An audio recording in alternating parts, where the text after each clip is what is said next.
Hello everyone, my name is Meghan LeVota and I offer wisdom, tools, and support for personality integration. And today I'm going to be sharing some love to the ESFJ personality type. So if you are new to personality type stuff, the ESFJs are extroverted, sensors, feelers, and judgers. And the sort of nickname that I came up with for the ESFJ is the Optimist. And I call them the Optimist because you'll notice that no matter how bad of cards they're dealt, they tend to feel like it's their responsibility to do the best they can and to do it smiling. They are the epitome of whistle while you work. They are the sort of people where someone gets cancer and they're the ones that volunteers to take care of them. They're the ones that volunteer to take anyone under their wing who needs help. And they try and do what they can to not have their emotions, their negative emotions, ruin your day. They will go to extreme lengths to shove their emotions under the rug just to make your day a little bit better.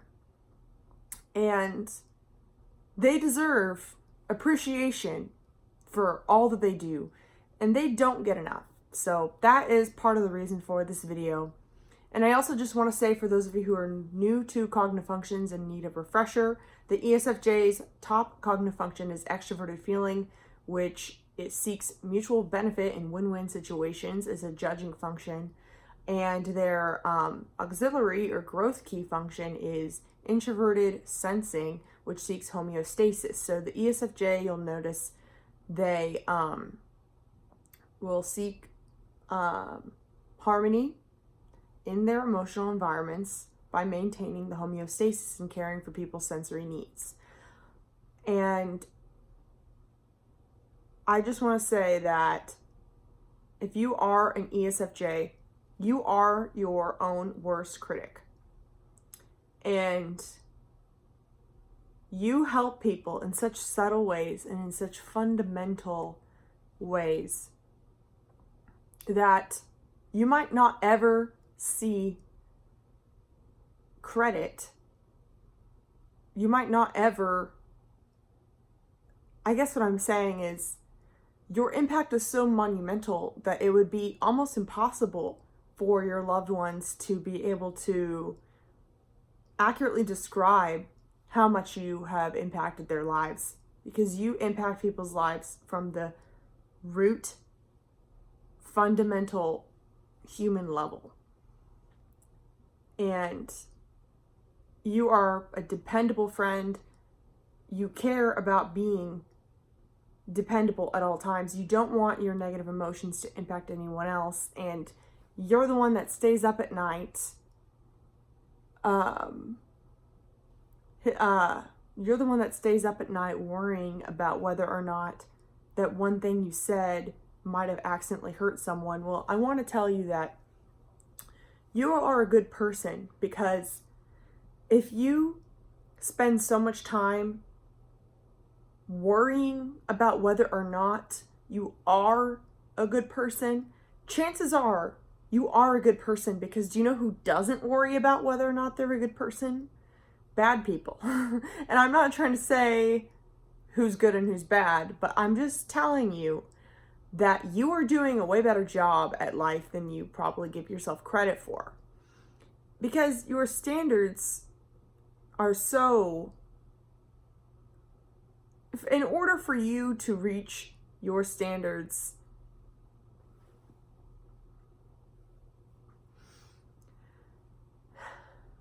it's impossible to reach the standards that you seek while also still being a human being, because you are a human being and you deserve love and you deserve help. And it's okay to ask for help. You don't always have to be the helper. You don't always have to be the one noticing what other people need. Sometimes you can notice what you need as well, and that doesn't make you selfish. And I see you.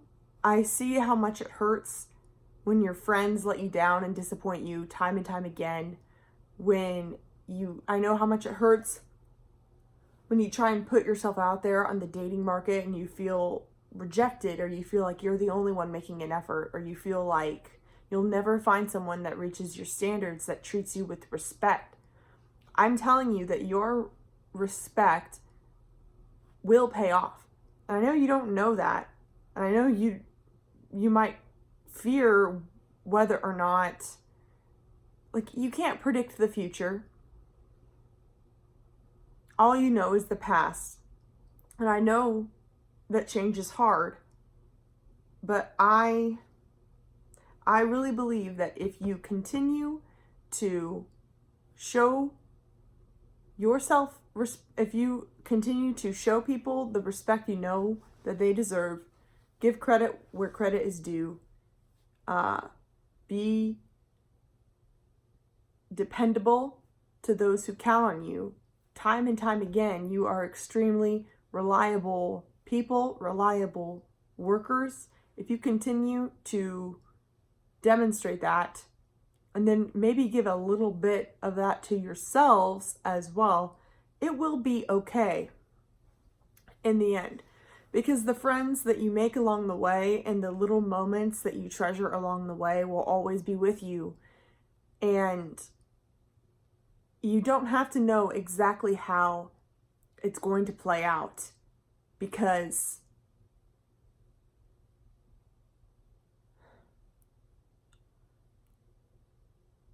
the same energy in you that has a desire to bring so much goodness to the world. You don't even just want to make sure you don't harm anyone and that you're not a moron. You want to bring goodness to the world. You want to bring your light to the world. You want to make people's day. Your laugh brightens people's days. You remembering things about people makes them feel like they are real, like they exist. People feel so listened to and so paid attention to by ESFJs. And another thing I want to say too is that you guys make excellent leaders. And the world needs more of you guys as leaders, because I know you might feel like you don't like conflict and that you might not want to put yourself in that position, but you have absolutely what it takes, because a good leader can all the skills required of being a good leader. You need to consider your followers. Every good leader needs to know what its followers' needs are and needs to be willing to meet those needs. And if you do that time and time again, you guys are so predictable in a way. But the thing is that people don't let anyone tell you that is boring, because you are predictably good. And then, like, people take that for granted, and it's not fair when they do. When people take your love for granted because they got used to it, that does not mean that you did not love them enough. That does not mean that you didn't do a good enough job. And you know what? You're not a bad person for being annoyed at that either. You're not a bad person for wishing that people would notice you as much as you notice them. You deserve a friend like you. You deserve a partner like you. You deserve a family member like you. You deserve a worker like you. Like, you deserve to be treated with the respect that you give others. And it's not mean to break away from people who don't give you that. And every time you've been abandoned, every time you've been rejected, don't blame yourself to such an extreme degree. The thing is that I don't know if everyone watching here understands about ESFJs, is that Yes, whenever there is a issue that happens with either a partner or a friend where two people split for whatever reason, yeah, chances are both people were at fault to some degree. But it is not helpful, nor is it applicable many times for an ESFJ to be wasting that much time worrying about what they did wrong, because chances are you already did everything that you could do at the beginning from the onset. You don't need to worry about that one little detail that you could have done differently, because you already live your life by doing what you can at any given moment. You already live your life that way. And so you cannot destroy yourself over the past, because you are perfect just the way you are. And it is going to turn out okay, because you're perfect just the way you are. You really are. And there is a rhyme or reason to life. There is a purpose. And your soul knows what it's doing. And the same energy that inspires you to be that bright light in everyone's lives, day in and day out, that same energy that's there, it will come back to you. That same energy that drives you, drives others. And you are all connected, or you are connected to everyone and everything. And you are never alone. Never, ever, ever. Even if you don't see anyone else around you, even if you don't have the same friend that, even if you don't have the same sort of friend that you are to other people yourself,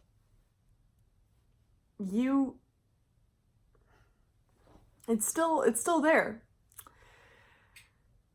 Energy cannot be created nor destroyed. So, not to get too intuitive on you, but I'm serious that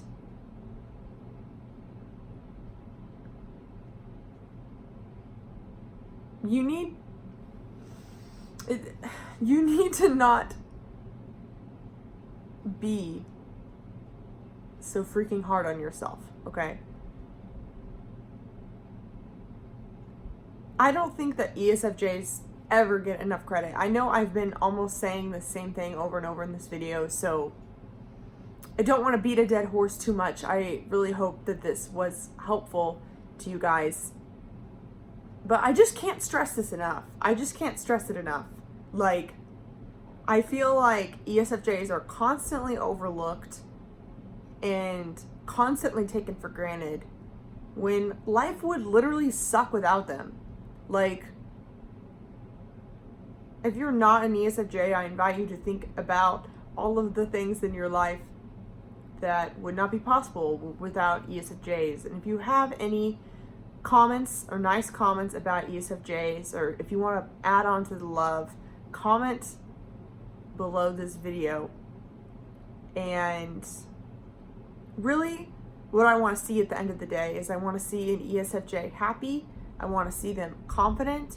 And I don't want you to feel like your optimism that you always have is just because you have to, or just because you should, or just because people need you, or your family needs you.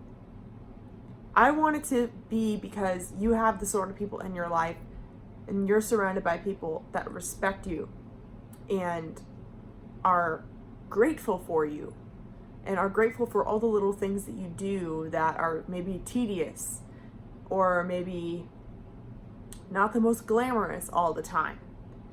Because the jobs and the sort of tasks that ESFJs excel at and succeed at aren't typically the most glamorous, but they're also sort of the most necessary. And the most necessary for our happiness as humans. You know, a lot of ESFJs end up doing well as teachers, or as like HR specialists, or as, you know, in marketing. They, you guys are really just great at knowing the right thing to say and also knowing when to not say anything.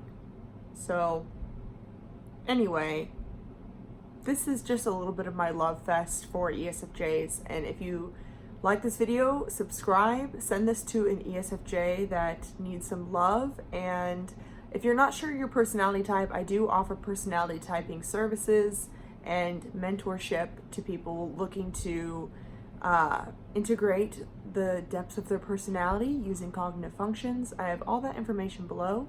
So thank you so much and have a wonderful rest of your day.